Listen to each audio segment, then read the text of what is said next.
जी student, अब करते हैं हम question number 8। Question number 8, Ali father earn a salary of ₹40,000 in a month. Ali का बाप एक माह में 40,000 सैलरी अर्न करता है। While is father's monthly expenditure are ₹35,000। Find the ratio of his father's. कह रहा है कि 40,000 वो पर मंथ अर्न करता है और उसके बाद उसके पूरे मंथ के जो टोटल एक्सपेंडिचर हैं वो हो जाते हैं 35,000। और उसके बाद उसने कहा है कि आपने ये रेशो फाइंड करनी है, जिसमें फर्स्ट रेशो है income to expenditure, then expenditure to saving, और थर्ड वन है इनकम टू सेविंग। पहले ये दोनों में सेविंग आ रहा है। सेविंग के बारे में अगर मैं आपको बताऊं तो टोटल इनकम में से अगर आप टोटल एक्सपेंडिचर लेस कर देते हैं, माइनस कर देते हैं, तो आपके पास जो वैल्यू आएगी वो आएगी रिजर्व या फिर सेविंग। तो इसी तरह क्वेश्चन पहले हम सेविंग के बारे में देख लेते हैं। Saving is equal to total income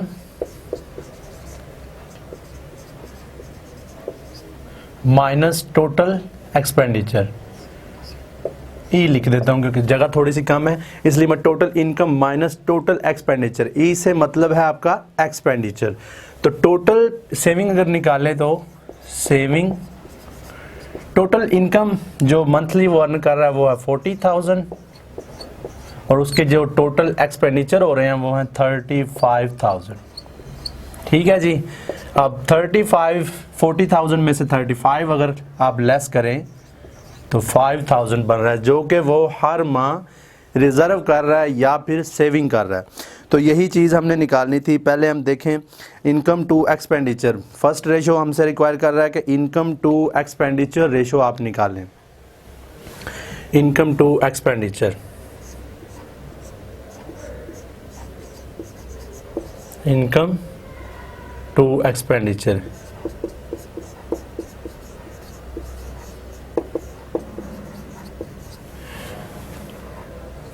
अच्छा जी, इनकम उसके पास है 40,000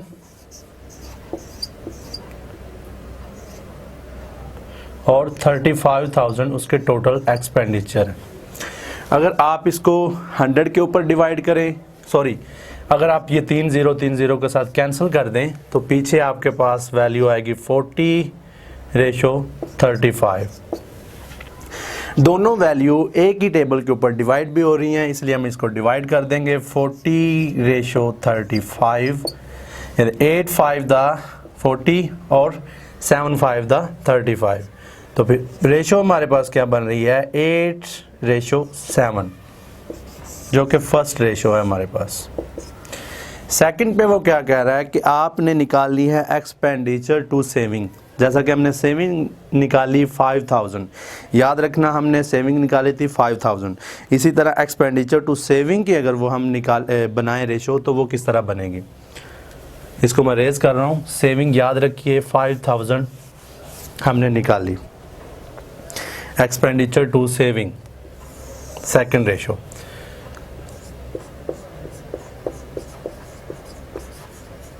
एक्सपेंडिचर रेशो सेविंग। ठीक है जी। एक्सपेंडिचर उसके 35,000 है जो कि गिवन भी है। सेविंग 5,000 हमने निकाली थी जो कि गिवन नहीं थी, हमने फाइंड की थी 5,000। तो अगर आप इसको शॉर्ट फॉर्म में लेके आए डिवाइड करके एक ही टेबल के ऊपर, बाकी हमारे पास बना 35:5। अगर मज़ीद आप इसको और शॉर्ट फॉर्म में लेके आना चाह रहे हैं तो 5 1 ज़ा 5 और 7 5 दा 35। तो फिर हमारे पास आंसर आया 7:1, जो कि सेकंड हमसे रिक्वायर किया गया था। लिख देता हूँ साथ, आपको इजी हो जाएगा। आगे नेक्स्ट जो थर्ड वन है वो है income to saving. Income to saving, total income और सेविंग के आपने बनानी है रेशो। वो किस तरह बनेगी, बहुत ही सिंपल है। जिस तरह हमने पीछे बनाई उसी तरह ये भी होगा। चलें इसको मैं रेज कर देता हूँ क्योंकि आपने ये फर्स्ट नोट कर लिया होगा। थर्ड जो कि लास्ट रेशो हमने निकालनी है। 2 रेशो हमने निकाल ली। अब 3 रेशो जो बता रहा है कि इनकम टू सेविंग आपने इसके दरमियान आपने रेशो बनानी है। तो इनकम हमने टोटल इनकम जो कि गिवन है 40,000 और सेविंग हमने निकाली थी 5,000। तो इनकम टू सेविंग, इनकम जो कि उसकी टोटल इनकम है और सेविंग की रेशो हमने बनानी है। इनकम 40,000 जो क्वेश्चन में गिवन है, और सेविंग हमें गिवन नहीं थी, हमने निकाली थी जो कि आई थी 5,000।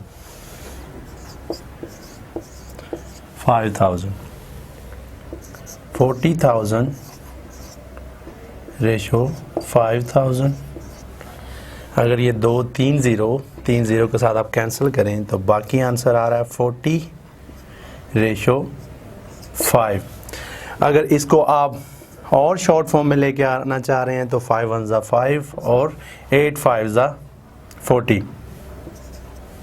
तो फिर आंसर हमारे पास इस रेशो का क्या आ रहा है 8 रेशो 1, जो कि हमसे 3 रिक्वायर्ड थी थर्ड पे। इस तरह हमने तीनों इसकी जो रिक्वायरमेंट थी वो पूरी की। पहले हमने निकाली इनकम टू एक्सपेंडिचर, सेकंड पे हमने निकाला एक्सपेंडिचर टू सेविंग और थर्ड पे थी इनकम टू सेविंग। ये तीनों हमने निकाली। बहुत ही सिंपल क्वेश्चन था और उम्मीद है कि आपको इसकी समझ ज़रूर आई होगी। आई होप कि आपको ज़रूर समझ आई होगी। That's it.